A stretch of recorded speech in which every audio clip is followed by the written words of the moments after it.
line. Check the radio, pit crew is far from slow. The lights no longer yellow. Ready, steady, go. Crank it up.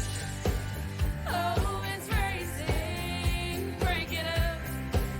Oh, it's racing. Crank it up. Oh, it's racing. Crank it up. Oh, it's racing. In love with the ride. Burning rubber smells real nice. Fuel it up once or twice. Come on, fast is the way to drive. Crowds all on their feet, not one bothered by the heat. Imagine them in the driver's seat. Checkered flag would be sweet. Crank it up. Oh, it's racing. Crank it up. Oh, it's racing. Crank it up. Oh, it's racing. Crank it up. Oh, it's racing.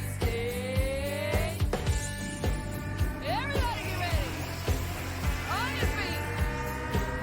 Here we go. 3, 2, 1. Crank it up.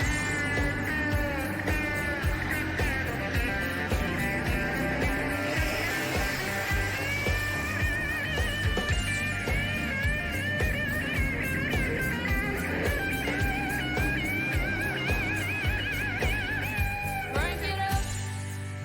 Oh, it's racing. Crank it up. Oh, it's racing. Crank it up. Oh, it's racing. Crank it up. Oh, it's racing. Crank it up. Oh, it's racing. Crank it up. Oh, it's racing. Crank it up. Oh, it's racing. Crank it up. Oh, it's racing. Crank it up.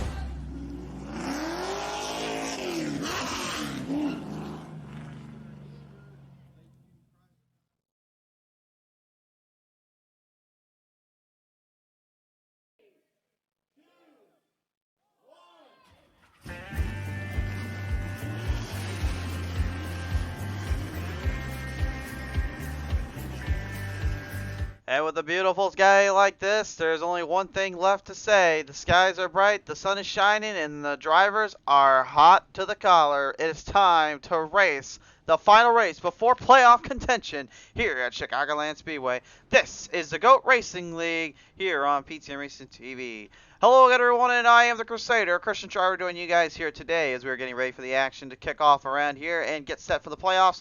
It's time we start with our grading order to see who will make it in the top spots. And on the pole today will be the 05 of Cade McClenny. It is outside in the 88, Michael Strickland. Row number 2 is going to be Joseph Gravala, and the 47 is outside the 1, that is Joe Tardif. Row number 3 is going to be Aaron Jackson, the 12 is outside in the 98, Christoph Hall. Row number 4 is going to be the 76 of Mark Rodingen, and is outside in 13, John Ammon. Row number 5 is Bud Shearer, and the 93 is outside in the 43, that is Samuel Harrell. Row number 6 is Bill Hales in the 53, and the outside in the 95, Sean Burke. Row number 7 is Robert Dudleyville, and the 49 is outside the 24, Cody Sturgill. Row number 8 is going to be Brad Dove, and the 25 is outside, and the 18, Cameron DeRue. Row number 9 is Ryan D. Cook, and the 10 is outside, and the 8, that is Maurice Barnett. Row number 10 is Philip Schmitz, and the 29, the outside of them is the 67, Doug Gazelle. The final stars in the field in row 11, the 36 of Richard Crane and Charles Van Schaik, and the 23, rounding out your field for this star-studded lineup here at Chicagoland.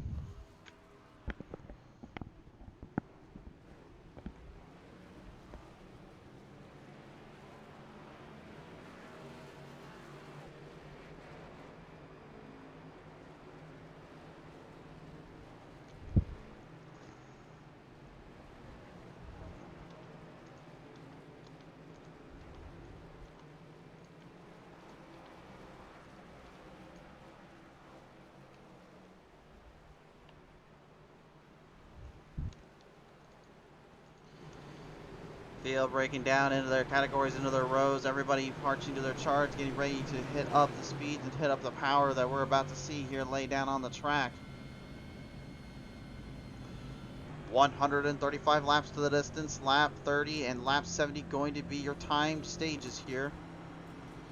That'll be where you see everyone get their strategies picked up and cooked up again, then having to figure out what is going to be their best route to success, what will be their best game plan, and their needs of and their time of desperation. All eyes don't lead to our front straightaway. The race starters, Cade McClenny, Michael Strickland coming to the line. Set the field, set the tone. Green flag in the air. We are racing at the GOAT Racing League.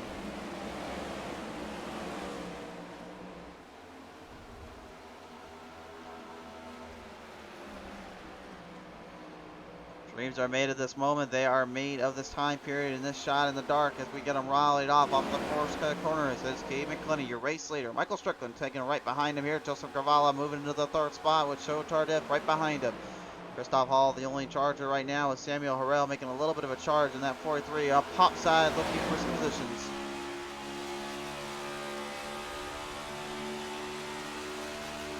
First lap immediately out of the gate, drivers taking their time, patiently figuring their spot and their line on the track, not getting too crazy here. Maybe thinking of strategy and maybe thinking of where they want to put the cars at, where they want to be set at early in the race. The run is going to be a very tight little deal with here. And they know it too. They can't be making too many mistakes out of the gate. They've got to stay focused on their lines, stay focused on their shots. These snap-lock series of these next-gen Cup cars can easily torment you as much as they will cost you a race. And here we go, right out of the gate. The battle for the race lead underway. Strickland gonna play the striker role and play a little offense on McClenny. McClenny not able to defend him down, and the striker strikes. We've got a new leader.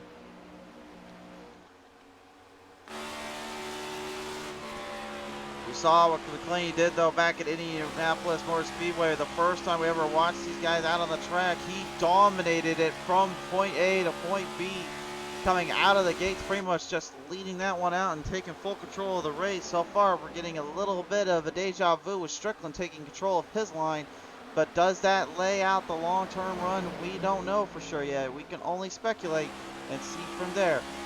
That's why we always say you got to keep a close eye and close tabs on every driver, every spot, every shot in the dark, and make sure you're watching carefully where they are at.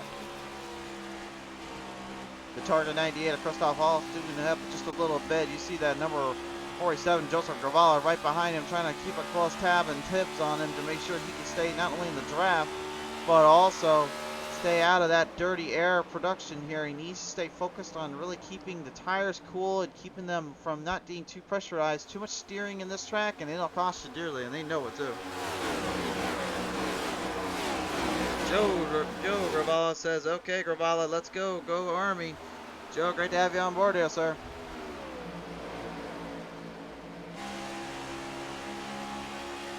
On board here, Cody Sturgill, the number 24. 4 spots up right now, tied with the second place hard charger, with quite a few guys actually.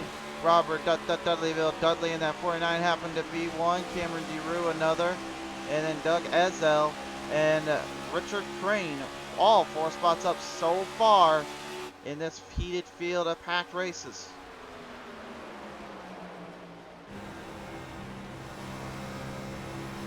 Stack lineup on the iRating as well here, with these guys ranging from a 1500 to a straight up 5000. These guys are very big and contenders and hard racers. When you have a higher iRating, that means you've won more and you've been able to stay up front more often than not. That is one challenge that a lot of drivers face, as much as they face this right here. Dudleyville wrecking on the backstretch. Cups into a little bit there with one of the drivers and cost himself dearly. A caution flies.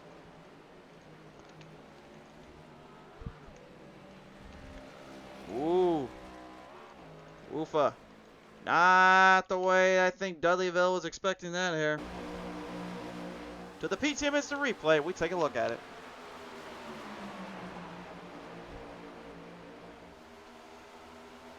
Well, Gravala took a nudge. Didn't affect him. Well, that 24 did affect that 49 quite a bit. Nowhere to go for Cody Sturgill. Sturgill pretty much colliding in with him off the turn. Had nothing he can do or nothing to get out away from him. So troubles unfortunately costing them both dearly. One more look at it from the onboard camera.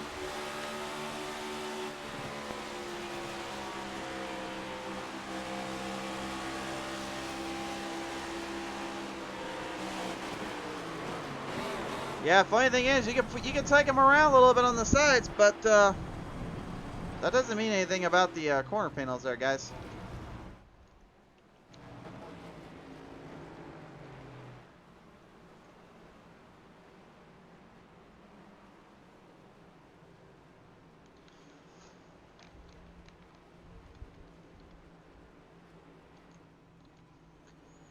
Southfield right now, gonna park him in, and looks like the number one Joe Tardif. I gotta give him credit where credit's due. If you're gonna pay homage to somebody, you might as well pay homage to quite a few little designs out there. That is definitely a Dale Earnhardt Incorporated scheme right there on that number one Coca-Cola. But don't tell that to Teresa Earnhardt.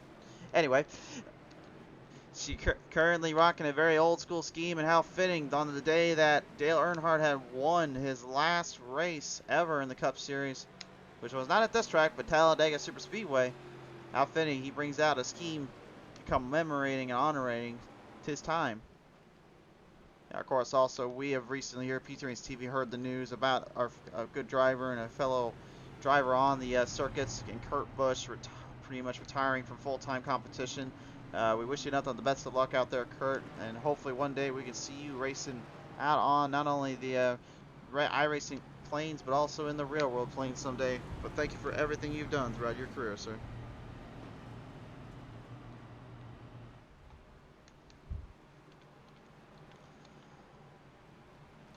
Southfield right now, going to rack and stack them up and go back on the attack here. We're only 10 laps in out of this 135 lap race. It's a lot of guys right now kind of keeping close tabs and close eye on those tires as well as their fuel mileage. Many fans commemorating and hearkening for having a race here at the Chicagoland Speedway for a multitude of reasons. The biggest one, of course, being the fact this was one of the last great next-gen Cup races, or excuse me, last great Cup races that came on a mile and a half before this next-gen Cup car came to town. That's when it seemed like everything changed on the mile and a half to the 2 mile long circuits, and really a lot of fans, myself included, been very impressed with that. Obviously, there's some other things we're not quite too impressed with, but it's still pretty clairvoyant, pretty amazing to see just how far the sport has come and how far we have gained in ground. But Chicagoland still living in the hearts of many and wanting it to come back. Well, right now with the virtual world, I say just continue to race out here and race in these fields definitely gives many people out there a good idea of what they want or what they want to see. I myself actually personally do like running at Chicagoland Speedway. Very fun little track. Can be a little bit of a workaround and very tough to master, but that is the fun in it all.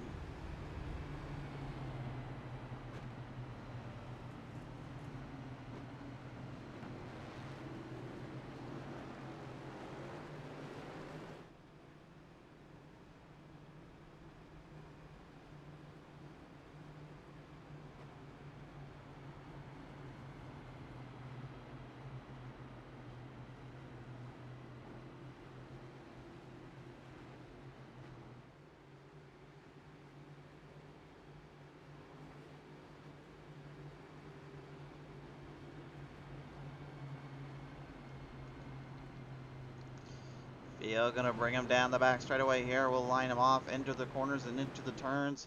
Should be an interesting start up here yet again. You got a lot of guys right now still searching for points and searching for a playoff standing drive off. This could be a huge, huge deal as we entered into this race right now. 10 drivers are locked in.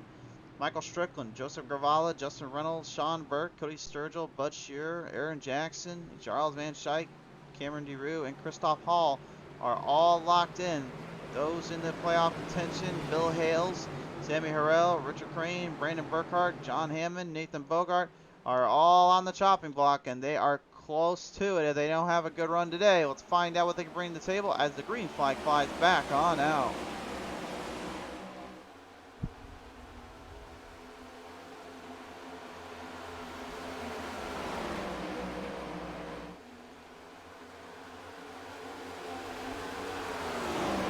No excursion of trouble there. Everybody fast on the gas, speed burrowing down, and much more speed bringing in.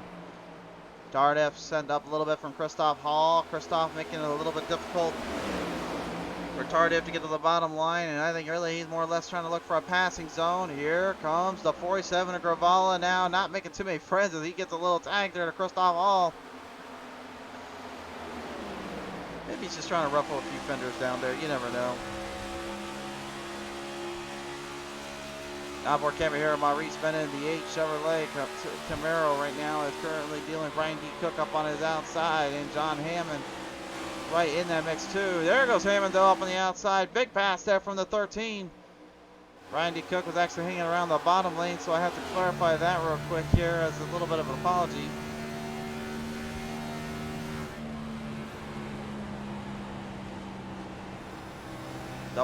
Double filed in, nearly 3 wide entering these corners into these sets of turns. Everybody looking for position, trying to make the pass when they can. It seems as though this next gen right now is leaning towards running the middle and the top side to preserve the tire and preserve the car. Use the bottom line later when the track smoothens out just a little bit with getting some rubber on it. It's a very tall order. It's a tough sell. A lot of guys know that can be very tricky to master, especially with the way this car has been and the way those Goodyears have ran. They've made things extremely hard in terms of control and power basing around these tracks. Our lone Canadian tonight representing the Northern Brothers upstairs at Canada's 93, Bud Shearer. Sliding back down 7 spots, qualified ninth, hanging around 16th at the moment. Not due to a lack of trying. I think a lot of it had to do with pit road as well as also the first caution today kind of slowing everybody back up a few spots. Looked like it's kind of timed him off just a little bit, kind of timed it down. Looks like now he's just trying to keep his speed up and hope to get back into this. Samuel Harrell, the 43 driver right now, is looking to continue the race lead, but he's going to have company to his name. Dave McClenny, Michael Strickland looking to go on the strike.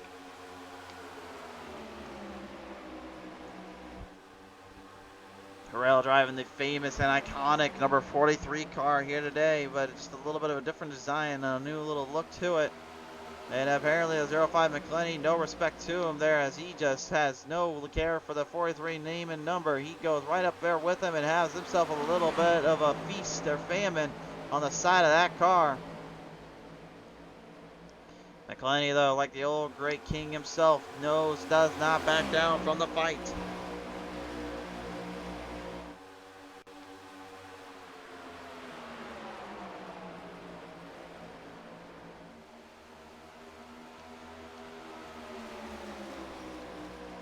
Cameron Deere right now going to be a lap down. Unfortunately, a little bit of troubles there. Going to cost him some spots, cost some positions here.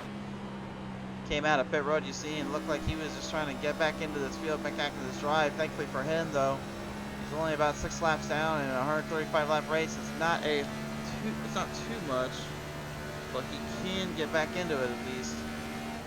It's going to take a lot of patience, a lot of timing here. Aaron Action Jacks right now on the 12 Ford Mustang watching on as he sees the 18 dealing with the leaders. The leaders, I don't believe, too happy about that, but McClenny lets him on by, and now it'll be McClenny and Harrell as well as Strickland to go back at it.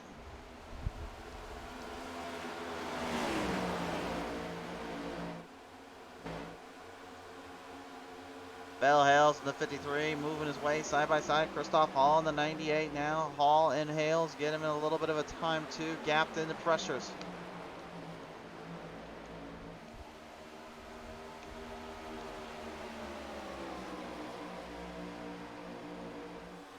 No driver is safe around these parts of town. Only those that know how to keep their cool and keep themselves out of trouble may get with this one.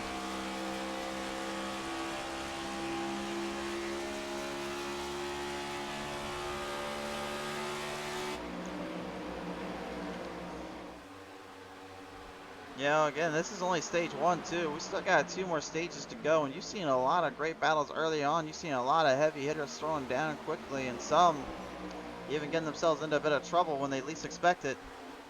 Sturgill once again, I guess, having trouble with turn 2. First it was on the inside, now it's on the outside. Claps the wall just a little bit, getting trapped up there.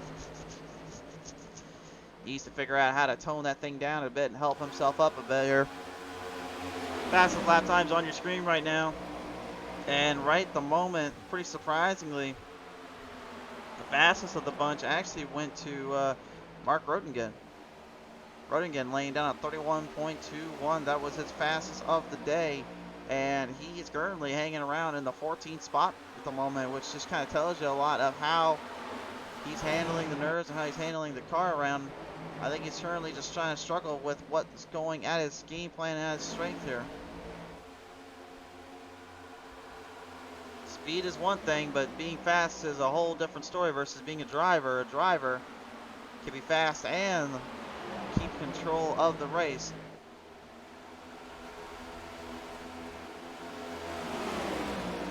God have it right now, deal with company behind him. Joe Tardif as well. As that 53 kind of cornered down a bit. I believe that is Bill Hales. Yep. Bill not making things easy for Mr. Tardif down on the top side here. He's staying low and trying to get him a good run to see where it'll go. Meanwhile, back up to the front here, we got a battle for second place here as other drivers look to come and take on McClenny's race lead. Harrell now moving to the inside, trying to make Harold pay for earlier. Strickland trying to get a good run off, but couldn't quite get it there. Here comes the 12, bumping in the corner there, gives him a little nudge. Aaron Action Jackson getting the action going as Joseph Gravala looking to play a bit of a thief in the night and sneak his way around both of them for the price of one. This is some great execution here from all drivers involved here. You can see the pack starting to dwindle and shrinking out a bit, spread out just a little bit more as they go. Again, though, as we get further into this, they'll tone down just a little bit, really settle back on the score, and you'll see them get connected back together. Only a matter of time here.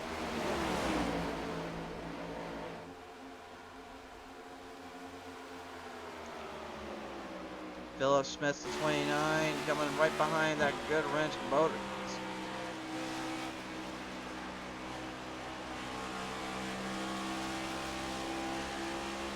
GM Motors machine now coming right up into the charge. Philip Smith rocking a scheme that is, well, in my opinion, probably one of the more iconic schemes for a different set of reasons. The 29 Kevin Harvick scheme going out.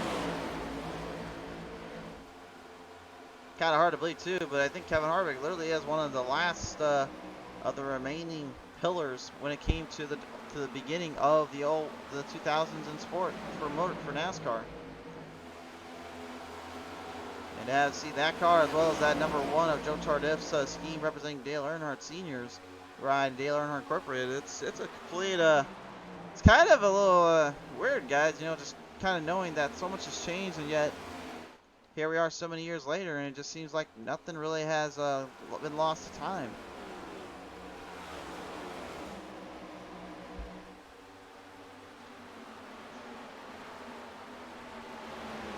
Giles Van Schaik right now in that 23 Wheaties machine, looking to not only have made sure he ate his Wheaties this morning, but also looking to make sure these boys had done the same, pressuring them. See if they had done exactly what they have to survive a Wheaties car, as the 23 as Charles Van Schaik trying to get around them and trying to get around both of them. Can't quite get either of them though. Blocking the bottom and blocking the middle. There's not a lot of room, and he's a lap down too. Miss Lynn has joined us. Lynn Miller, great to see you back here. She's saying, let's go Jackson down there. She's rode on, as we nicknamed him, Action Jackson, Aaron Jackson, the number 12. He's currently in third. He's 2 spots up from his qualifying position.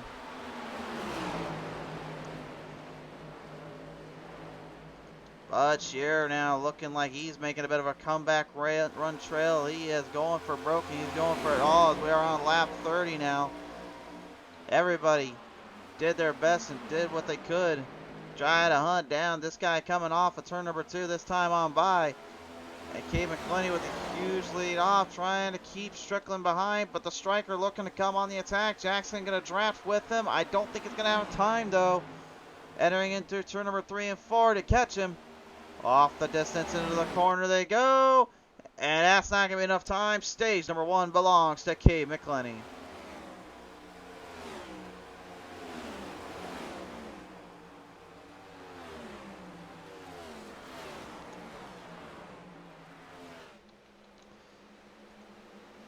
Stage number 1 in the books.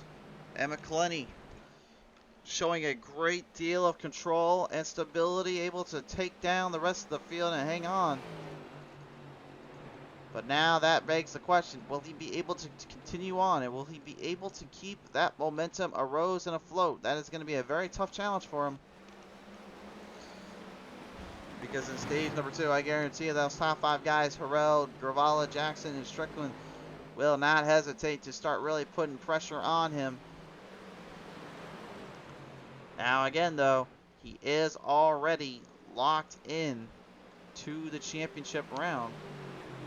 So, championship rounds of the playoffs, so he's already locked there. He doesn't need to worry about trying to pull up one in here. Or actually, I take that back. He is not actually locked into the playoffs at all from what I'm reading here, so my apologies there.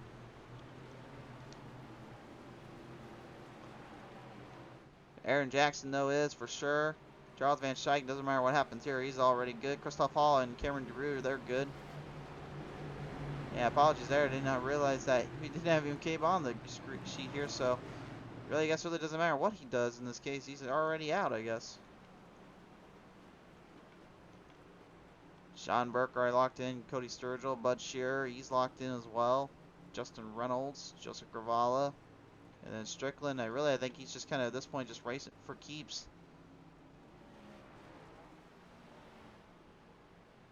I mean, if I was him too, I would be. Why not? Might as well have a little fun with it. Well, race fans in the comment section, I'll ask you guys, how y'all doing tonight? How are you feeling? Everything doing good for you?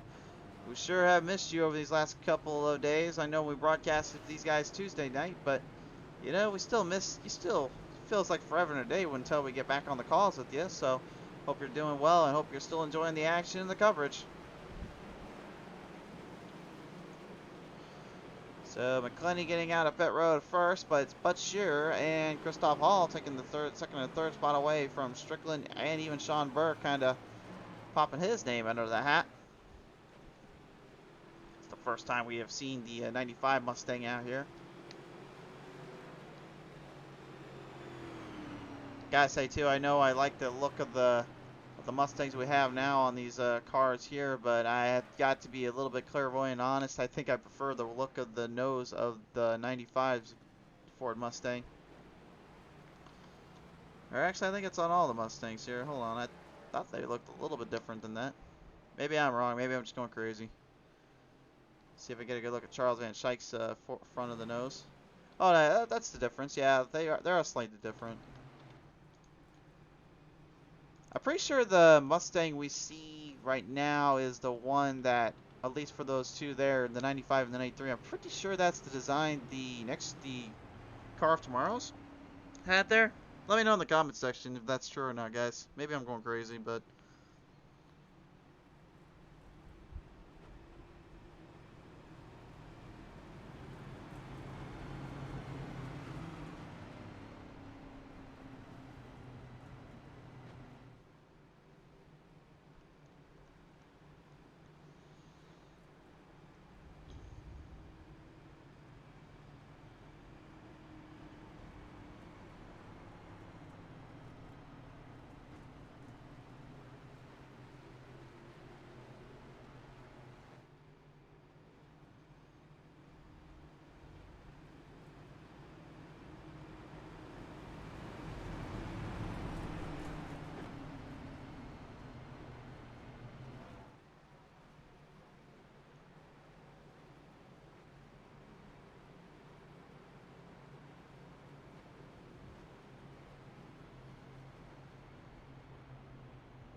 double filing back up. Pace lights are off on the pace car here. Caution lights now settling in.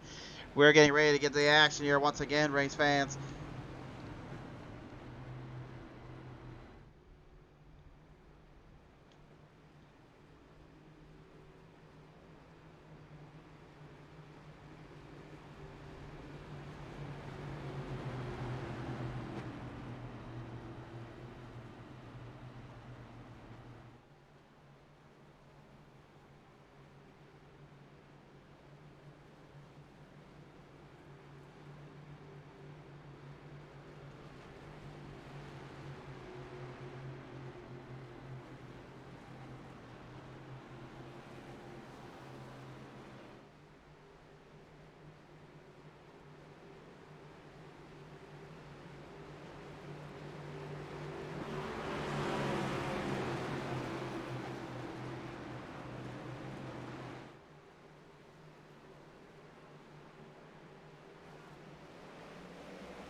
Up to the green flag, restart zone.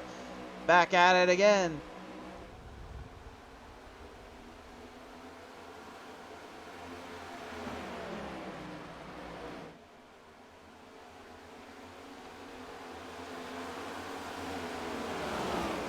Torquing their way around the track out of the gate. Everybody moving in position.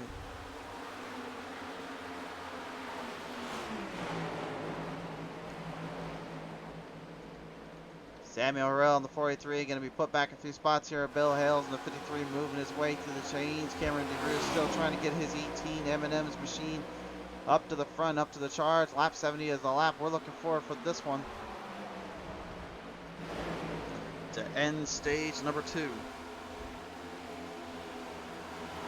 3 wide salute off the corner there. Turn number 2, the 8 of Maurice Bennett going up there. Burnett going right in between with the 98 of Christoph Hall and that 67 of Doug Gazelle. Both guys having quite the turnaround and quite the drive off. Richard Crane piloting the Navy 36 today. Beautiful looking ride on that one. So I've heard in the comments, the Army, now we got a little bit of the Navy branch getting represented. And speaking of representing right now, Strickland, the striker himself, striking while the iron's hot. Got a jump off there, and John Hammond tried to hang in there with it, but he couldn't quite keep its speeds up to par. Got the Allen camera here. Joseph Gravala right now in the 47, starting back where he was qualified in today in the 3rd spot. They're going to try to hold that down as Philip Schmitz and Mark Rodingen now move their way in. That's the thing I love about this kind of racing, this kind of style. As much as I have criticized and I've said my piece about the stages, I do love it once we do get back all cleaned up and ready to go for another restart. You may see some different names and different faces kind of switching around and kind of jumping up on the spots here. That is one thing I do say that makes it interesting for the strategies in pits roads, but other than that, I always said the best drivers are those that will be able to find a way to drive and conquer, whether it's a short or a long run. And we've seen some impressive battles from a very long run stipulation. If you remember right, the Daytona 500 we covered with back when it was with the Fly-By Cup Series all those months ago, actually a year ago, actually a couple of years ago now. Yeah, I can't believe I'm saying that. I've been broadcasting that long, but man, a couple of years ago, we actually did a full-on 200-lap race. It took us just over 3.5 hours to get through, and it came away with some pretty crazy racing in action there.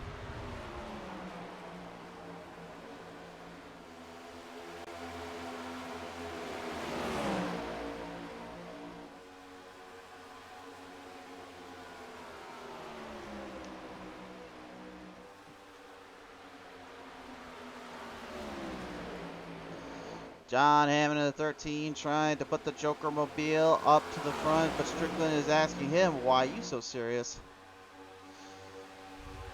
And Hammond's trying to respond, well, I kind of like to win today, thank you. Hey, maybe going a little bit crazy to get to it if that face on the front of his hood doesn't have anything to say about it. He's keeping a good draft off on that number 88 machine. He's just looking to try to stick to a line, stick to a spot. You can see how smooth he comes around on that corner. Notice how when he got right up to that wall, he actually just didn't even try to turn in. He kind of just almost like naturally kind of flowed the turn. That's one thing we always talk about these next gens that a lot of people kind of keep forgetting. They're designed to flow with the track. They're designed more to kind of hover with the track itself, making for a little bit of an interesting get around. That then forces drivers to either A, make sure then you gas it hard when you have to and then turn that thing in when you need to, or B, you need to really figure out how to last out and strive and conquer on a long, long run. And these tires have been known to really survive that kind of runs before. That's what we're getting kind of a taste of right now once again.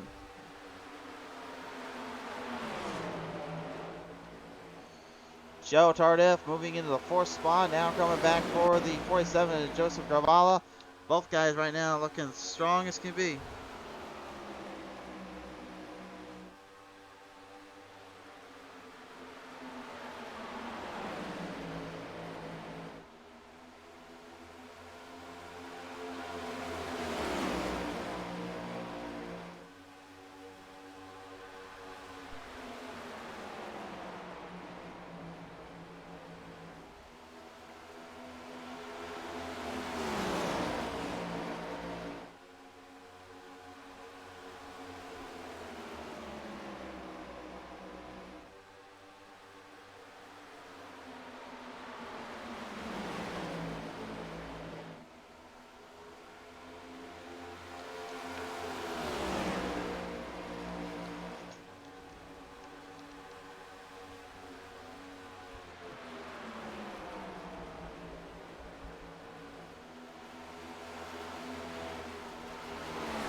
Mark Rodigan in the 76 right now, staying up close and up to the charge here. Ryan D. Cook in the 10, while Robert Dudley tries to keep the Mercury Toyota Camry team alive and well. Him and Cameron DeRue, the only Toyotas in this field.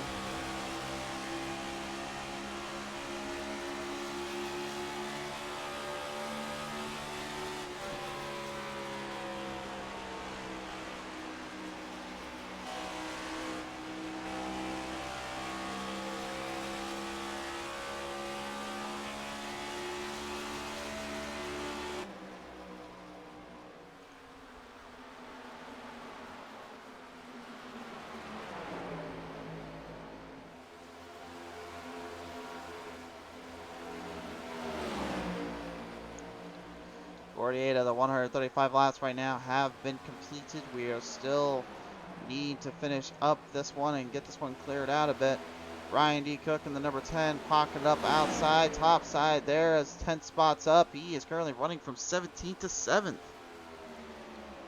And Ryan right now looking pretty solid here and pretty infallible as his times have even shown. He's gained a lot there on Rodigan, got ahead of him, but then Rodigan had a slight comeback. Lost a little bit of ground there that go around as he currently is trying to hunt that back down off of him. Gotta be wondering though too, you know, is he tearing up some of that equipment? Is he getting too aggressive in some of these corners, just trying to edge out the 10? He'll go to the bottom, shorten the track out, makes the pass, there to the drive. He's got him there. That was a good pass there from the 76, Rodigan.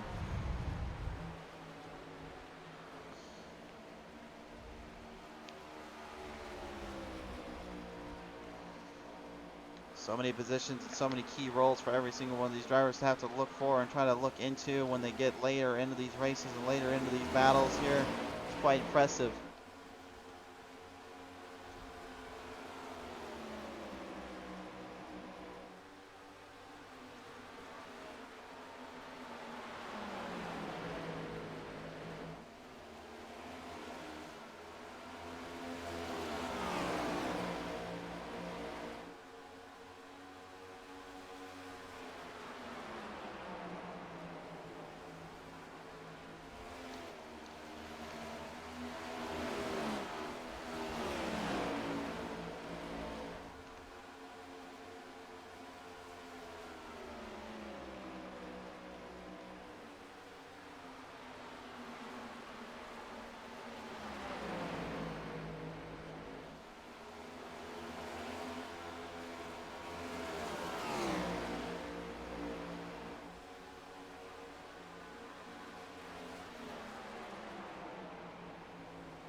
Coming off the clutches off the verge here. Aaron Jackson staying up ahead of the field. Cody Sturgill right now coming back into this pace and back into this drive off. Everyone looking pretty solid here in stage number 2. But we still need to finish this one out and see which driver will be crowned up in the second stage winner here. Sturgill now moving his way to Aaron Action Jackson.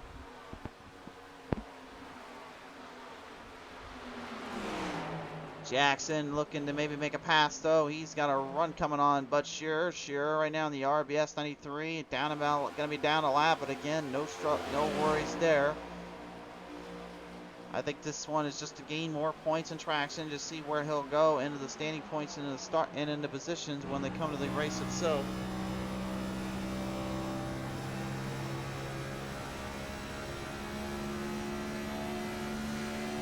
Go a little onboard camera there as you see the helmet bobbling around and the driver of the 24 just kind of hanging in this car right now. Doesn't feel too good though when you're having to try to work your way around a track and then you get a little toe tap or a little bump or two. These things can be very hard to master. 3-car battle now. Tendency at planned. Aaron Jackson getting a pass around Ryan D. Cook. And Sturgill able to do the same. And the Alliant Outdoors number 10 Ford Mustang couldn't quite put the pressure on the 24 there.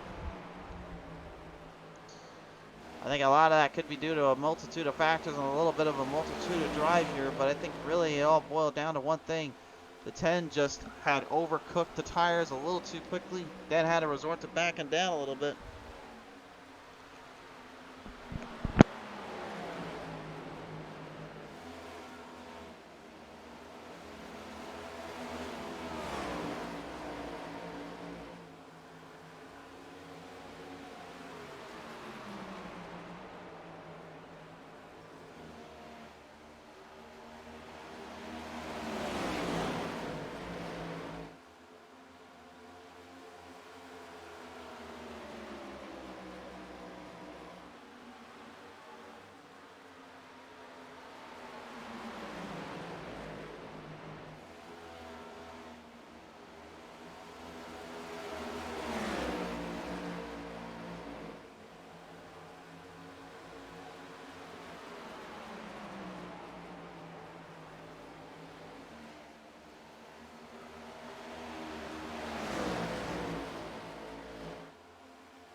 And right now with everything going on with Gravala here, but wait, what do you mean our voices went out? Okay.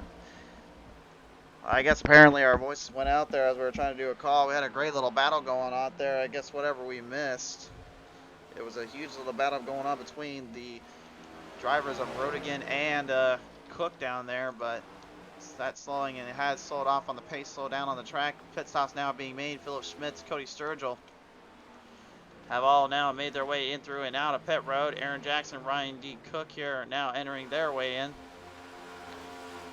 So now strategy's really burling up. Folks, they're really starting to get a bit heated as we continue on down. We are now approaching halfway to this end race. 95 Sean Burke right now, he's already locked into the playoffs. Doesn't need to really worry too much about this race, but you definitely could know that he still would like to put up a bit of a challenge and put up a bit of a drive, as he's currently right now on a saving fuel technique here. He's trying to save a lot of fuel. I think he's trying to actually outsmart the guys right now in terms of the drive here. They've still got about 8 laps left in this stage, number 2. So I don't know. I don't know if that's going to be a smart move or that's going to be the best kind of move here, a tactic.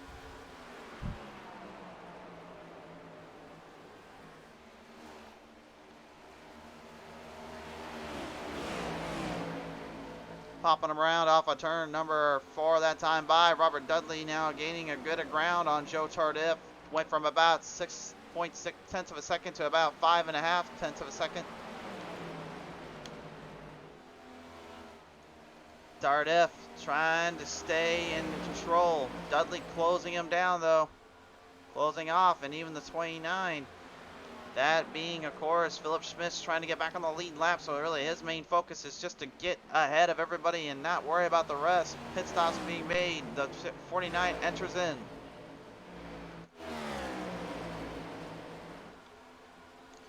Mark Rodigan now moving the way through the change. Charles Van Schaik, though, is going to get up ahead of him, get his lap back. Rodigan is your new leader.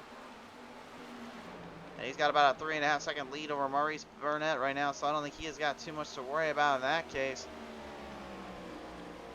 But with the lap time starting to fade and the time starting to dwindle down, this could be a very tight little situation coming through for him. And he knows it. And Rodigan slowing down. He enters the pit road now, and so will the 8. Michael Strickland, the striker, is going to be running this gauntlet up to try to catch him. Looking for position, looking for the drive around, looking to take full control.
Strickland has taken full control of the full reins of this race in an impressive factor, to say the least. But the fact is, really, we have not been able to see the full blunt of what these guys can really bring to the table and what they'll do when it comes to giving that race in. That's because we're only halfway done, the finale, and the journey we have led to. Solid so far, solid as can be, but again, the third stage will be where everything gets put on the line. Those wanting to make it into the final spots will maybe drive harder than you've ever seen them before. Schmitz dealing with the 12 of Jackson right now. He's not making it easy for him here.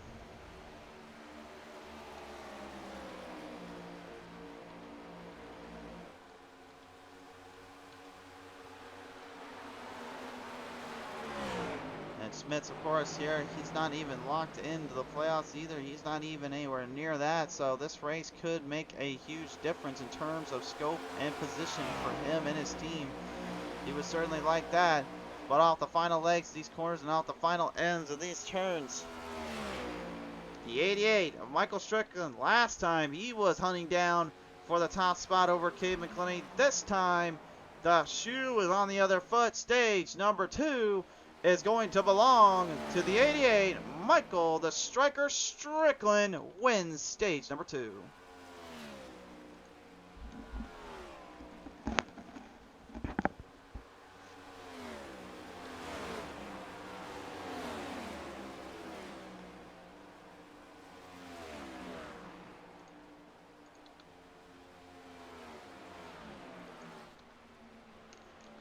So another impressive showing there from our drivers and from the field standpoint. Again, we've got a big battle and a great race up ahead. But again, the final stage with 65 laps to the distance is going to determine this one out.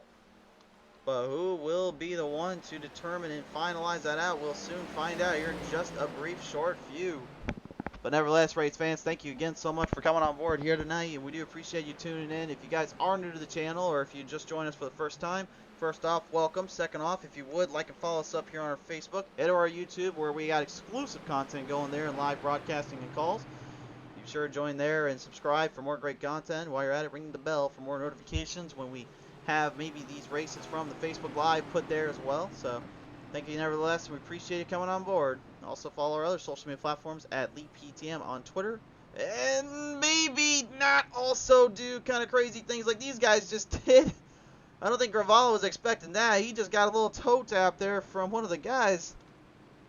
And now he's got to try to get back into the pace and get back up there. I'm not sure who that was. I don't know. Maybe that might have been Jackson or might have been somebody else there. But either way, Gravalo is not a happy camper going into pit road.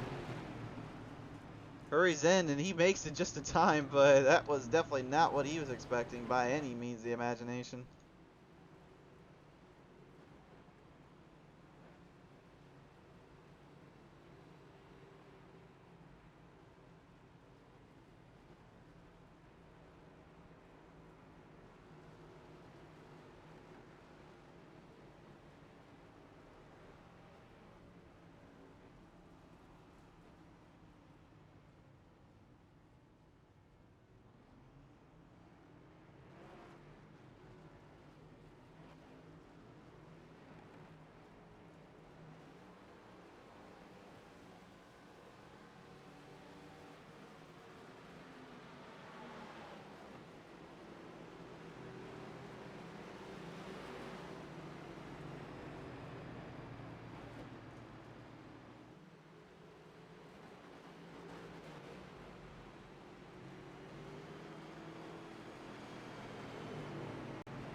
So here we go now, race fans. Field going to get ready to strike them back down, get set to go here. 1 second or more.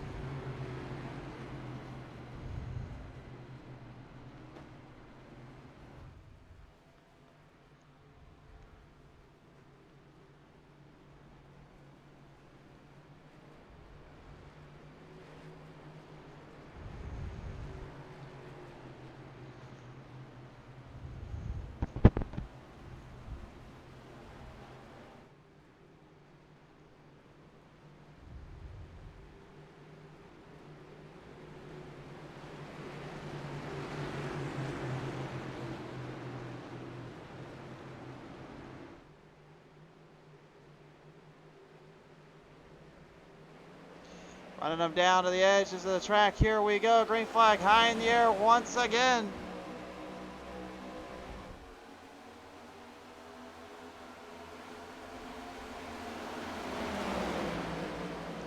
Back in the corner now, 3 wide, slewing them up on the top side here, and they are moving their way to the chains.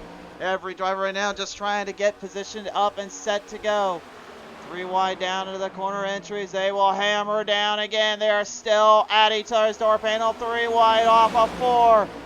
McElhenney dealing with Dudley and Gravalla there in the middle, still going for broke. Every driver for themselves here right now, as it is a heated debate for position and control.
Joker Ball saying, wow, under caution, that's no good. No, it wasn't either there, my friend. I don't know what happened there.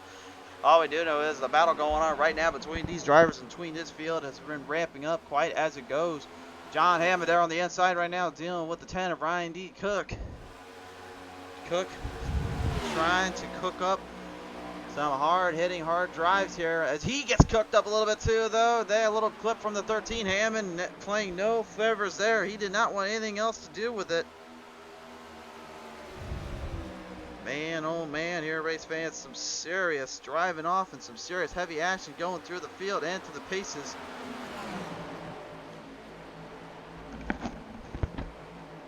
So right now, currently moving their way through the changes here. We are still looking on through our field, through our set. The field continues to rocket and move towards here as we're approaching the ender of this race.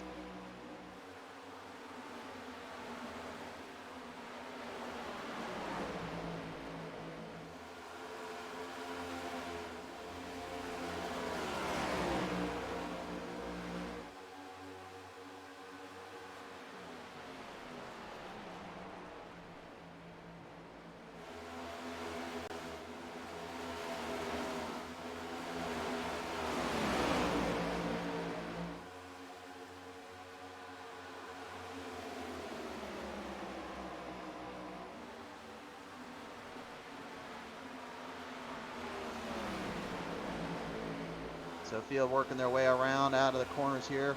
And it's now Charles Van Schaik trying to get back into this here. Bill Hale's moving his way into the chains here. Everyone else continuing to dictate the pace and dictate control of this one. And while at it, I just realized our final stage was not properly cemented there, guys. I apologize.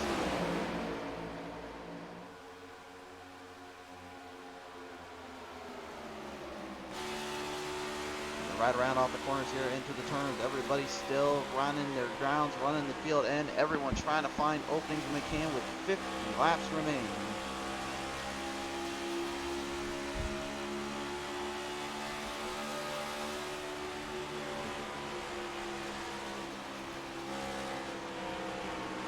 Right off, Maurice Burnett are a little bit close to the corner there as Brad Dove nearly gets a piece of him there. Brad able to avoid him, and Maurice able to stay away from it. Meanwhile, Strickland trying to keep McClenny back behind the pace, back behind the field as much as possible here, knows what is up and what's going on. Trying to stay into the controls and enter the corners here. Race leading its way down. We are still with about 50 laps remaining here. Just under now as they come off the final corner of turn number 4. We've only got 49 left.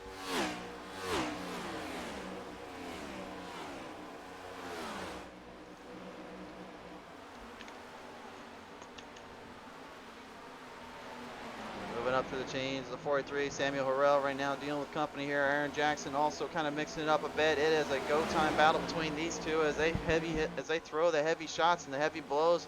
I'd say Mike Tyson, Muhammad Ali be proud of this one right now, the way these two are going at it. No holding back and no giving up on this there.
So now with 45 laps remaining here, really the distance and the quality of control is really bailing around whether or not these drivers can kick up some speed, kick up some few speeds of distance here.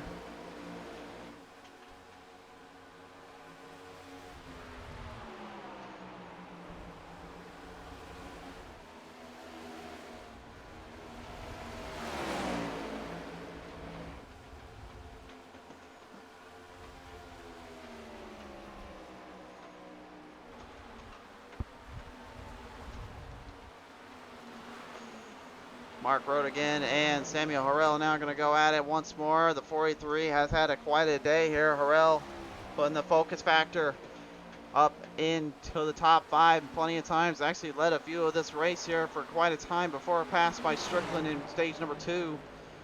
Or, excuse me, in stage number 1, I should say. That was between him and Clenny at that time. Strickland was able to take stage 2. Clenny had won stage 1. Now it's pretty much just a divisive compaction here of who can outdo the other and who can take care of the rest.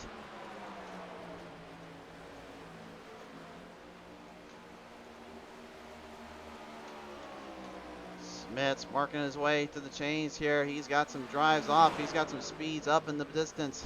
John Hammond and Robert Dudley, though, now dealing with each other into the corners. Here they go. Dudley up on the outside, forcing Hammond to stay towards the middle and the bottom. Hammond has the advantage on the bottom lane, but he has to use more of the equipment up to get around him here.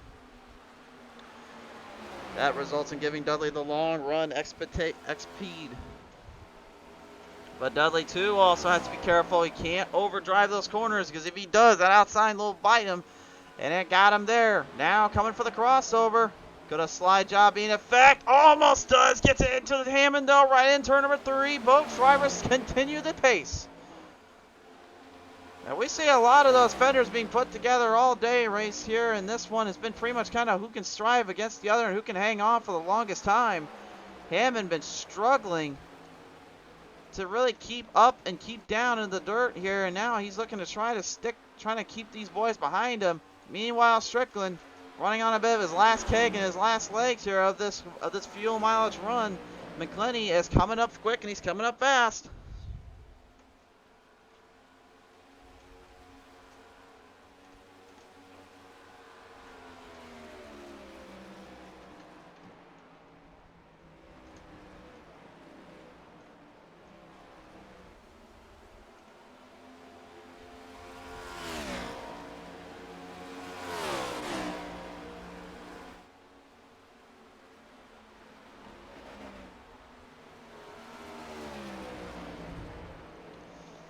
laying down the momentum here.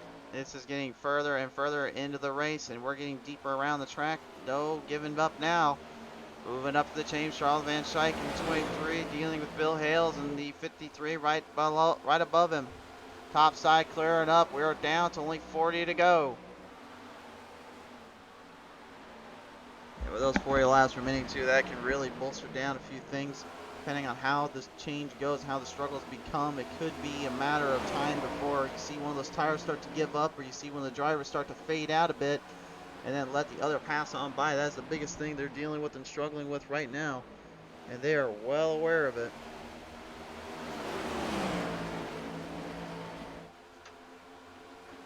Been a bit of a crazy day as well. We've seen the caution come out for a wreck. We've seen the stage cautions cause a little bit of trouble for some of the other drivers. Just not trying to make sure they don't get pumped out of the way entering into pit road. The rest of the field had either been hot on the marches, hot on the battles, and trying to keep a good distance or two away from the others here.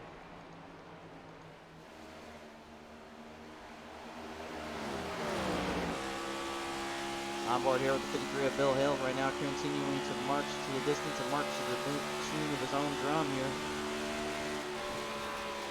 Pulling on the top 10, Charles Van Schaik down a lap earlier on, goes 12 spots up. He's tied to the hard charger award with Philip Schmitz right now. Schmitz currently 12 up as well, but he's a little bit further into the field and into the distance. Now Van Schaik going to make a great run off here and actually take control of Ryan D. Cook's ride here from the top 10 bracket. He's in 9th now. Cook looks like he may be starting to slow off the pace just a little bit, maybe starting to drive it just a slight bit easier. Knowing him, it seems as though he's really kind of staying focused on his line, staying focused on his opposition, trying to see where he can get to, where he can go from. But that in turn lays down trouble, and that can in turn be a bit of a hassle here, and he knows it too. Christoph Hall earlier on there in the top 10 bracket, as well as on the lead lap. Now that has been flipped around and completely flipped on its head, and I don't even think he really understands how quick it did it to him. Richard Crane, the 36, now moving up the chains, up the ladder. The 8 of Maurice Burnett right now behind him, trying to get ahead. Down to the bottom lane he goes, slides it up, looking for the crossover. Looking to pass him on by down off turn number 2, the back stretch, the Caterpillar Cat 8. Now putting the Camaro to work against the U.S. Navy 36 Camaro. With a draft for Crane, used up with Bud Shearer there, helps him out just a slight bit more and helps him keep it just a slight bit straighter. But that was an extremely good entry and exit though for the 8 as well, making a good back and forth battle raging on.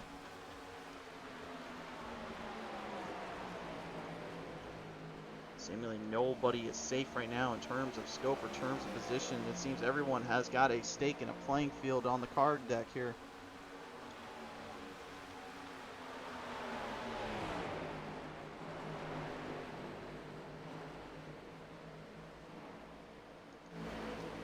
Coming right off to the gains in the power speeds here. It looks like the field's starting to separate out just a bit more. The race leaders though, certainly not the same case. McClenny and Strickland back at it. Hammond trying to stay with the fuel and use for the tire wear strategy here. The 25 though, Brad Dove going to be a thorn right now for Strickland as well as McClenny. Both guys right now working their way through the banks and working their way through the track. Strickland going to back down to a corner of the 25, going down low, gets a little bit loose, tries to save it in front of him. That's going to give McClenny a chance here, coming to the inside. Here he comes now.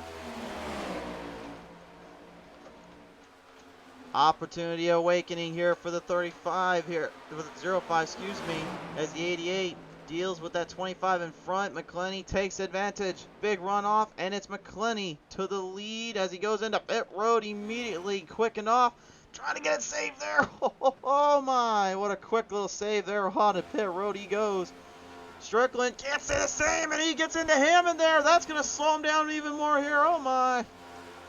Strickland and Hammond colliding on pit road, and now both drivers pretty much locked and dead out of this one. McClenny has all the room he needs.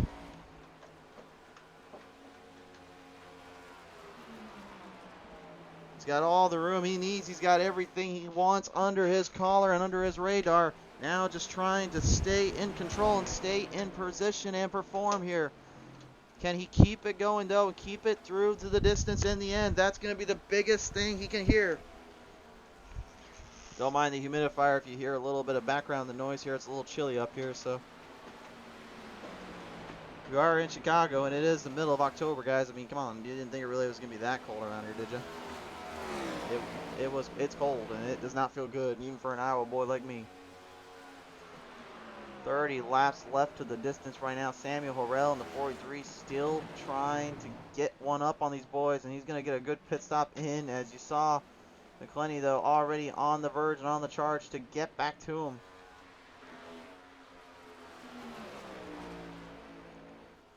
Horrell tried to strategize when McClenny went in, looking to try to get out when he comes back on by. It's going to be a tough little deal here. He's already entering into the pits. He's now stopped on a dime here. This is going to be a tough call. The 53 of Hale is going to be right there with him. Both right side and left side tires being used here. Joseph Gravala went in at about a time where McClenny did as well, but he takes advantage of the mistake from Hammond and Strickland. Now has a bit of a chance and a bit of an opportunity to really work his way through. There's trouble down there. Looks like Aaron Jackson coming to a stop again, and that one on the pit road end.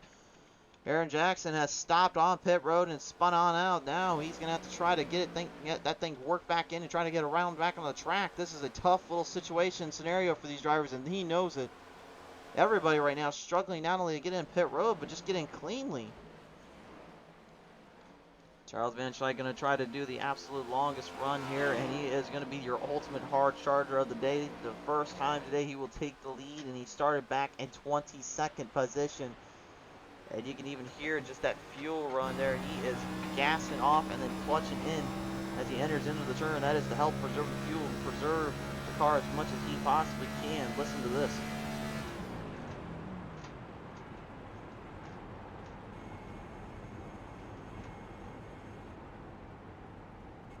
And it looks like he only can save so much here, and only so much is enough here. He'll go into pit road. At least no spin or troubles there. He'll be followed behind, it looks like, from, trying to see if we got a number on that one. I think I might have been Sean Burke. Yeah, it's Sean Burke down there going into pit road. So the 95 has parked it into pit road now. That'll get him settled back down. Cade McClenny going to get his jump ahead of Charles Van Schaik. Schaik doing a great job trying to fight him off, but it wasn't enough time. Cade McClenny now taking full reins and control of this race. Gravala and Dudley now the two oppositions going for second place. And Gravala leaving no man behind except for those he doesn't want, and he doesn't want to be anywhere near Dudley, so he takes control of it. Harrell, though, also now moving into the change here. Everybody getting pretty hard on the gas, and Strickland even himself trying to make a bit of a drive back off after the troubles in pit road. He's now fighting back for second place here.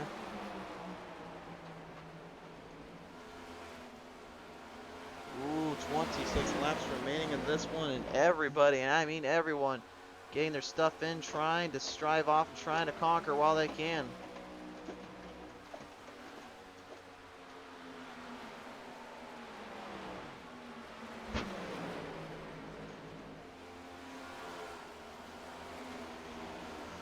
Bill Hales in the 53 now moving the chains up with Philip Schmitz there.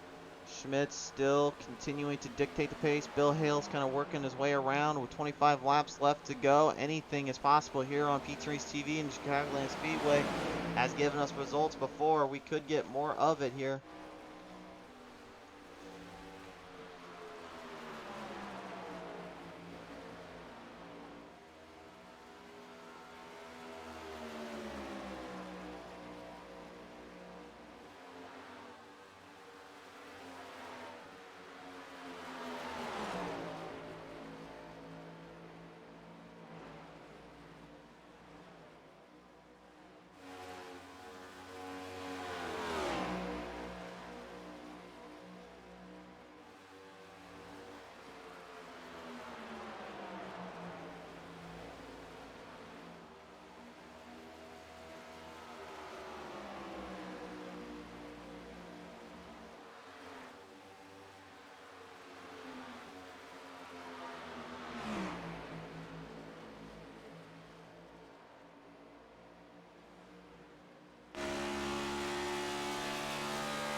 So field right now working their way through still as we get them down the back stretch. Charles Van Schaik being pushed back a few spots here. Bud Shearer, Robert Dudley, and Bill Hales now moving their way into the chains and into the rails here. Chicagoland so far been a great race, with maybe in less than an anticlimactic sequence could be on the horizon. McClenny has been known to do that, but again, that doesn't mean anything because he still has one obstacle ahead of him, and that is that fuel run. So before you start really counting your chickens and counting your toes, let's take a look at our laps here. And as you can see, we got a very tough little ground of clearance here, a very tough little spot with about 20 more laps to go. You can see McClenny, he's not only pushing his luck, he's pushing himself with 31 on his lead end. He still needs 20 more laps, and then he needs an extra lap. You can see he's already conserving the fuel. Samuel Harrell is making him think about this one just a little bit here, and he is making him sweat just a bit too. McClenny's got to be careful.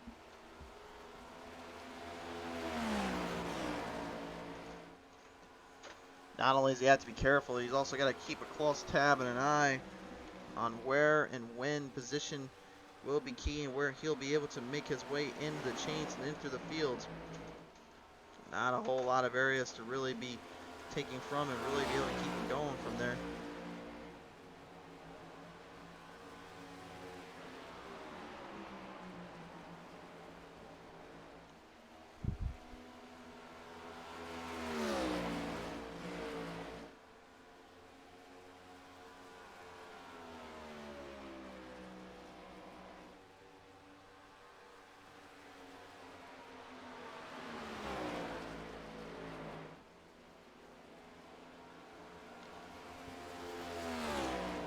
Laps left.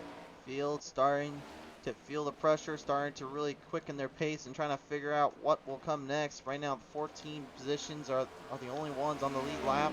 Ryan D. Cook, Christoph Hall, Cody Sturgill, Aaron Jackson, Mark Rodigan, Sean Burke, Cameron DeRue, Brad Dove, all lap down at the moment.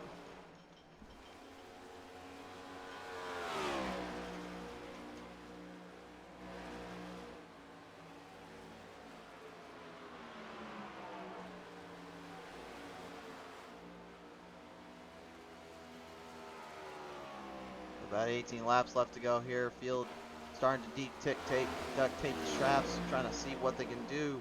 Dudleyville right now currently watching from behind as Philip Schmitz currently deals with company from the back as well.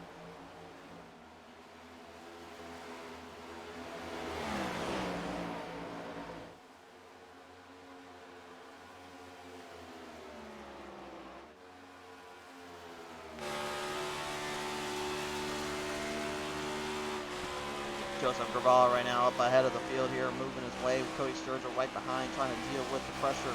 Graval is still holding him down. Sturgill, though, up on the inside now, taking control. And Sturgill able to move the chains ahead and makes full control of this one.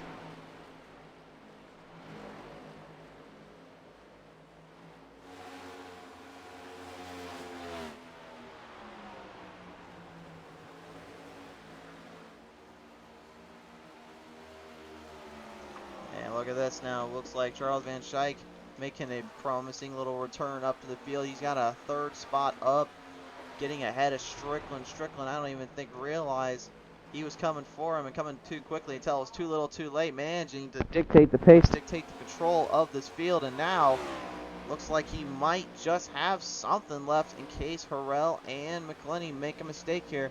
They're lowering down on laps. They've only got 15 to go.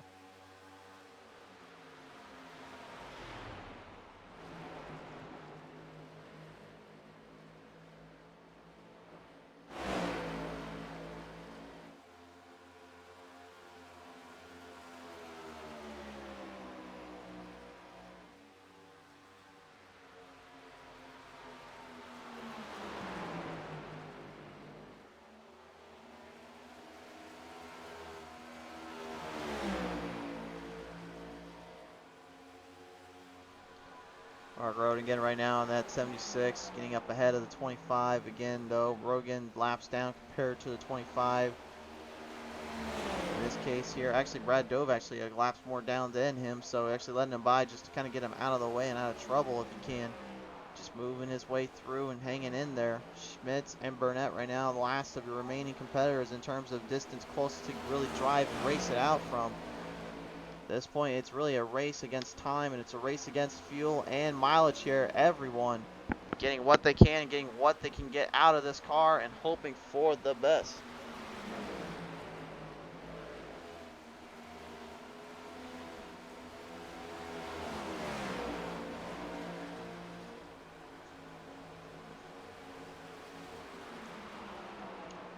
Laps remain here. Schmitz on top, up on the verge, up on the drive, looking to continue his way through. 12 now turns into the final 12. This is starting to be a very tall order for the top three. McClenny right now, 1 lap short, judging by his lap time on the fuel mileage for this finish. Harrell right on point, right on the mark, taking control of the mistakes made by Strickland and Hammond earlier. Now just hoping and praying that it continues green and he continues on so he can have a race out to get McClenny here. He knows McClenny is struggling and he is just dealing with any kind of pressure he can get to. Both guys right now looking on and trying not to let the others sink this in. It's a very tall order though. Bud Shearer and Michael Strickland here also dealing with the pressure, dealing with the pain that they have suffered through Shearer earlier on, just through sheer might and situation, no pun intended, having a little bit of a function there with the early part of the stages here, and then had to kind of coin back and relapse himself back to the front with his top 5 position. Bud Shearer, though, continuing to hang on into the corners and into the distance. No driver left out on that one. But you could just hear everybody at this point clutching these cars in, clutching everything they got in around. They are trying desperately to hold on and hang in there. Shearer going up into the top ranks here. Look at this too. Dudley dealing with Schmitz. Right behind him. Got around him earlier. Schmitz trying to get back at him quickly and trying to get back into this run here that he can get. Here is how the lap counters work right now. This is your fuel strategy. Remember, this is how much fuel they have left in them. Count the laps down and see what they've got in store. And you can see again, it's a very, very tall order for those top 3. Van, though, probably at the mercy of it, actually at the least bit of it, considering what he's got and what he's got to deal with. Doesn't have to really worry about that fuel run. McClenny, Harold do, though.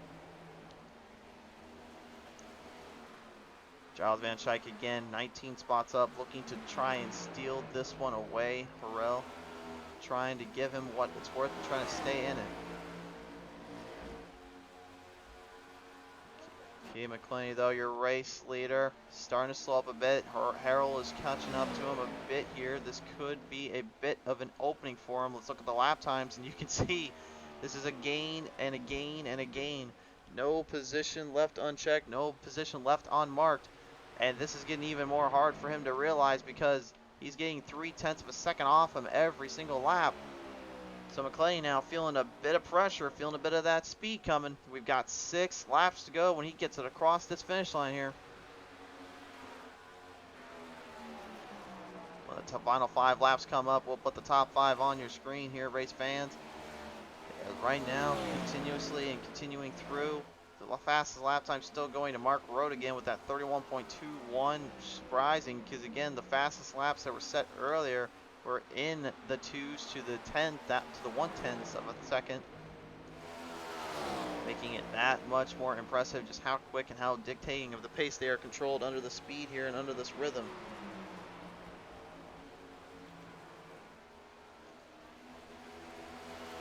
Here we go now, final 5 laps. Flagman throwing a high 5 up in the air. The 5 laps left to go. Count them down, McClenny.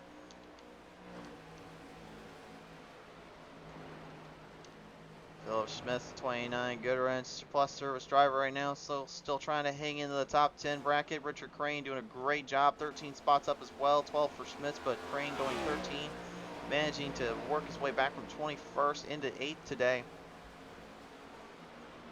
Has been struggling throughout this season so far that we have seen of him, but really today was a full-on comeback trail and a comeback tour for him and his team.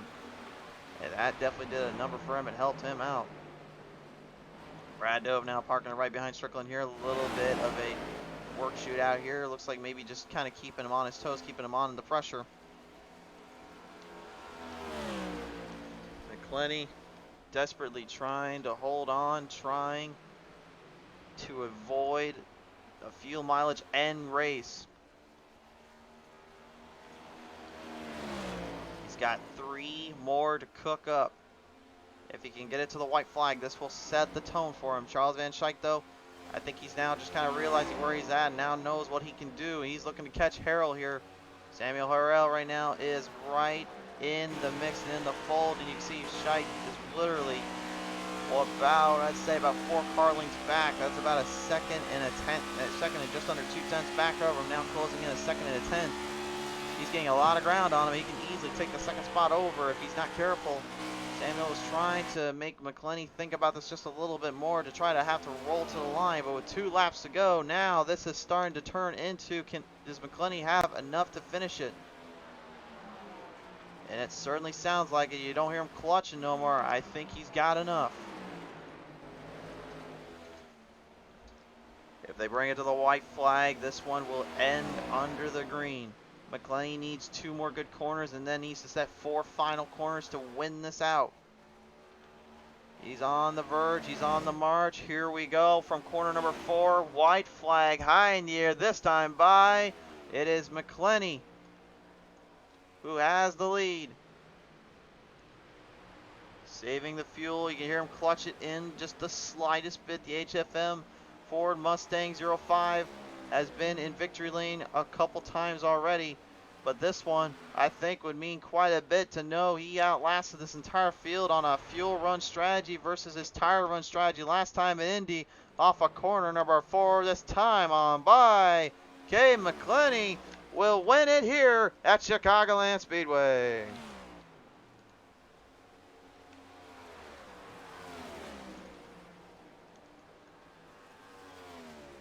Samuel Harrell will go second. Third will go to Charles Van Schaik.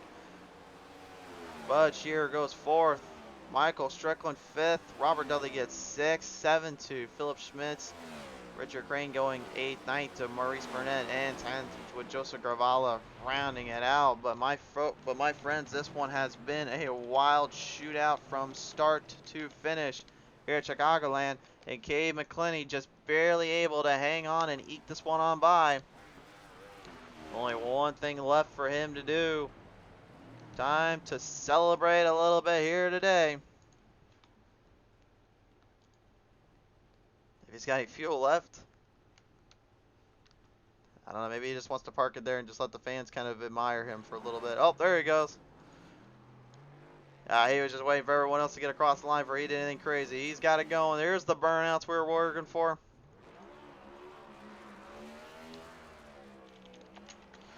What a performance and what a finish there for the 05 team.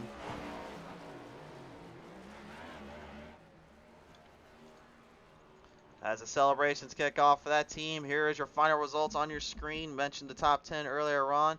Some notable names fighting back, though. Of course, we've seen early on the struggles that Christoph Hall had gone through. Ryan D. Cook, Brad Dove, all fighting quickly, and Quell, Aaron Action Jackson fighting in that top 5 all day till this final stage.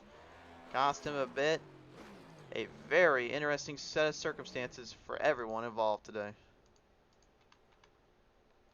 And with that, now there's only one last thing left to do on our radar, folks. Now joining me here on to the call line and on to the list here, your 3rd place finisher today, piloting the Wheaties 23. He was eating them today and for breakfast because he had the might and the strength to hang on. Charles Van Schaik will be your 3rd place finisher today. Charles, congratulations on a 3rd place finish, and you went from a lap down, fought back, got the final stage. You just started to go full ham-hom on these guys. How did this 23 hang on?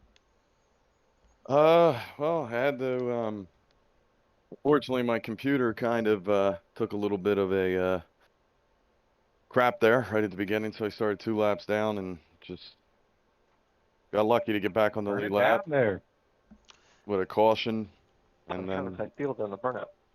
Well, but basically just, saved the set of tires, saved enough fuel, and then I was able to run, a full, full tilt for that whole last run there, which I think most people were trying to save, so benefited me a little bit.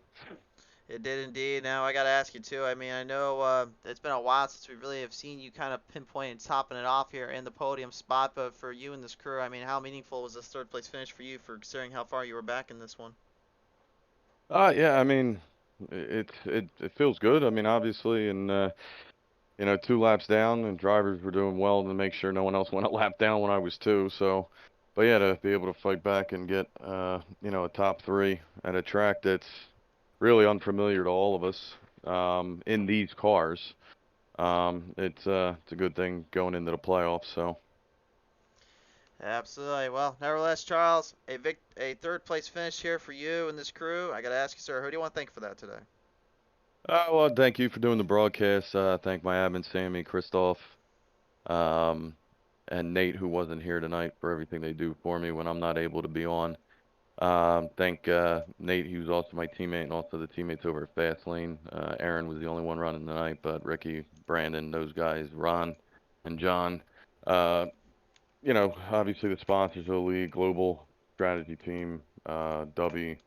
Abinbox, MDR Designs, Diecast by Bobby, Jack's Racing's Collectibles, and Beef Jerky Unlimited.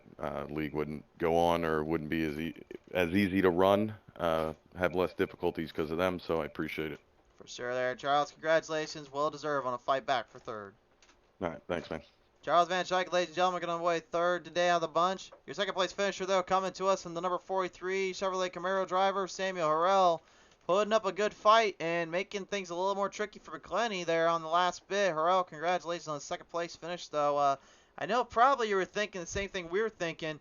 McClenny was a kind of a lap back on terms of what his last stage was. Maybe there's a chance to kind of bring this one in and finish it out, but it didn't quite end that way there, sir. What went down for you? Yeah, I tried a different strategy tonight. I took tires the first stage. No, didn't take tires after the first stage, and I pitted 10 laps into the second stage just to try to break it up because I knew we all had to stop. So I took tires the third stage, and it just had that green lap feel to it. So I said I'm gonna run it out, and when I come out, I was 9 seconds behind McClendley, and I was a lap short. I said, well, he's got to be short. So I was trying to save a lap and catch him at the same time, but he had such a big lead, he was able to save enough to make it. You certainly did indeed, but I mean, nevertheless, you still had a winning strategy at your hand, at your fingertips, and still weren't going to let him just get away that easily. And you know that was a good performance there for that and this team. But now with the playoffs have completed, or I mean, excuse me, the regular season completed, now leading into the playoffs.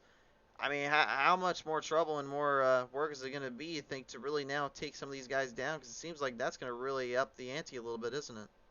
Yeah, well, I've missed quite a few races. Saturday night's rough on me, so I definitely didn't make the playoffs, but I'm going to be here to support my teammates as much as I can and try to help them advance as much as I can. That's what teammates are for.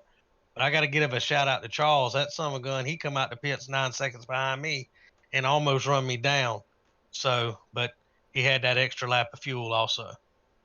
He certainly did indeed, but nevertheless, though, you were able to hold him back and set the tone for everything else out here. So as you come away today with a second place finish, who do you want to thank for this? Just thank my teammates for pushing me hard and all the great drivers that we have in goat racing. Man, they're all top notch drivers, and they'll make you better. Just racing around them, listening to them, they'll make you better. And congratulate Cabe on first place, Charles on third, and I got to give a shout out to my boys Maurice, CJ, Russell, and Christoph. They pushed me also to make me better. Definitely in there. Well, nevertheless, Harold, congratulations, man, and what a race and a drive out of the end to second place. Thank you, buddy. Sammy Harrell, ladies and gentlemen, coming away second out of the bunch, and finally your race winner out of the field today in the 05. Back to again, Cabe McClenny. Once again, sir, you get the drive in the front spot of the track, and you just ham-hom it from the beginning to the end. But stage one was a different story. You kind of had a little bit of company there in stage 2. Also, then got taken over. What made you get this car back up to the front and end up taking them down there? Yeah, I mean, I knew it was kind of going to come down to fuel mileage. This race, actually, everybody was really clean, really fast, so I knew it was going to be come down a little bit of fuel mileage. And second stage, my buddy Doug was racing in it, but he suggested not taking tires during that during that stage. So I was like, all right, I'm gonna trust it. Hopefully, stay on the lead lap, and it all actually ended up working out. Then stage 3 ended up starting 4th, I think, and knew I could save and got up to Michael and just kind of sat behind him and was thinking if we're gonna run out, we're gonna run out together and just try to make it. But I don't know if you caught it, but on the pit road or pit stop, that we both missed it and had to go left to try to get in. But then it was just kind of saving a fuel mileage, and Sammy was actually catching a lot right there. But I was up a lap and a half and ended up getting it done. We were actually going to bring that up to you on that last part, and you actually brought it to us there. We saw you and Strickland, unfortunately, kind of getting a little bit loose off there. Yeah, both of you guys. I was wondering if it was going to be on there. We did catch it as it went on. Actually, we saw Hammond and Strickland get into it, and I was just going to ask, is that what kind of helped you get this thing farther ahead to be able to pull this one off for the victory lane trip? Oh, yeah.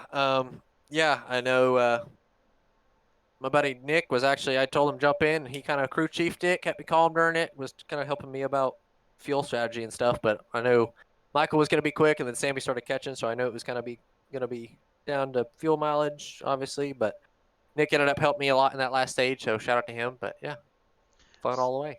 Yeah, fun all the way, fun to call all the way. McClenny, you come away with a win, strategize above all else, and win this out. Who do you want to thank here, sir?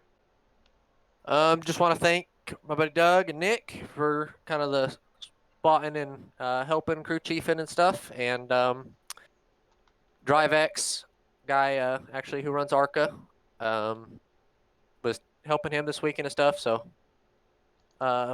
he's sponsoring a little bit, and yeah, that's kind of it. For sure there. All right, McClenny, congratulations, man. Well deserved and a big win for you in this crew. Thank you, thank you. Gabe McClenny, ladies and gentlemen, going to win this one out in spectacular fashion, to say the least. And that kind of really all but does wrap up our coverage here for Chicagoland Speedway race fans. Thank you all so much for tuning on in. We appreciate your support. As we see you guys next time, it should be a classic. We will be back here on the Tuesday night edition here, so be sure to tune in for that. But for now, we leave you with this. Thank you so much for tuning in. Be safe out there. God bless all. We'll see you soon.